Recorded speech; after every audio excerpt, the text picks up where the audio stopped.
So Keith, what will you, and the 13 viewers who watched your show, do now that you have been suspended indefinitely for improper conduct? I'm not sure yet. I was thinking about maybe hanging out with my fellow America hater, Alan Grayson. He has lots of time now, since he lost his congressional race to someone with a soul. Sadly, Alan is filming a movie, reprising his Academy Award-winning role as the mentally challenged Psycho in the movie Sling Blade. After that, Alan is set to reprise his other award-winning role as the hideously deformed monster in the movie Goonies. Alan said he got a bigger contract for Goonies Part 2 because the studio will save millions on makeup.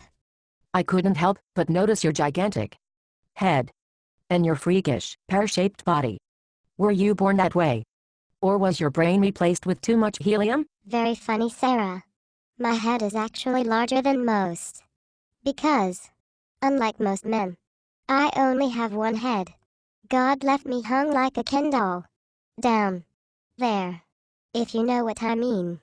That is far too much information. Well, now that you have failed as a sportscaster and failed as an America-hating, progressive, douchebag commentator, will you be moving back into your mother's basement? Actually, I will be moving back into my mother's house. But this time, I get the whole house.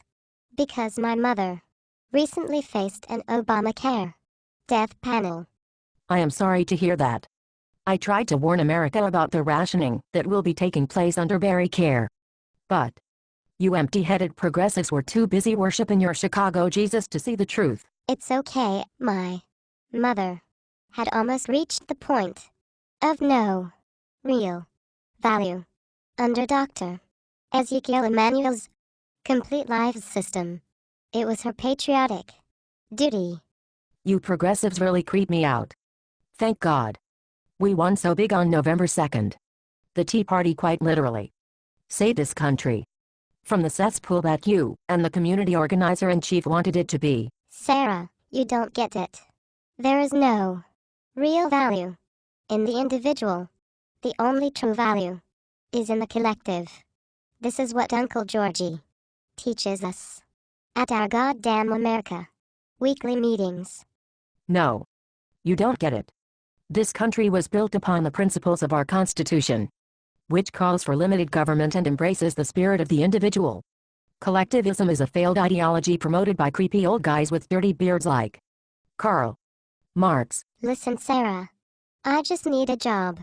I've become a pariah in the industry, not only for my ignorant progressive commentary, but also for my staggering body odor. Some have likened my body odor to 3-day-old Indian food left out in the sun and wrapped in a dirty diaper. Yes, I would say that is exactly what I am smelling as we speak.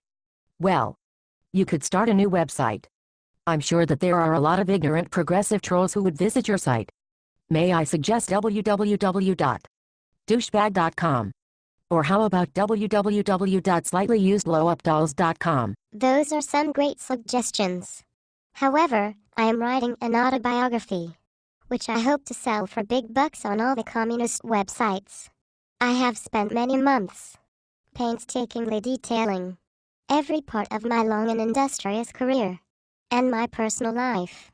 I really feel that this book I have written about myself truly captures the essence of what it means to be me. Well, good for you there, Sparky. If your book does not work out, I do know of one news organization whose standards are low enough to consider a person like you as a commentator. In fact, they recently fired one of their commentators for having the courage to speak the truth. You should fit in quite nicely there, since speaking the truth is a concept that is entirely foreign to you. Maybe you have heard of this organization? Their corporate name is No Political Relevance, or NPR for short. Yes, I've heard of NPR. They are the ones who stated that Juan Williams was a mentally ill bigot. Of course, I completely agree. Because Not only am I incapable of forming an independent thought, but I also know that Juan Williams is an evil Fox News propagandist. You see, Keith. That is why you will never be successful as a broadcaster. Fox News crushes all other ratings in the industry. Because we, the people, revere the truth, and PMSNBC is completely devoid of it. By the way, I think I have a title for your autobiography. You have? Yes, I have. I think my title for your autobiography is quite fitting. Say it with me. Okay, I am ready. The worst person in the world.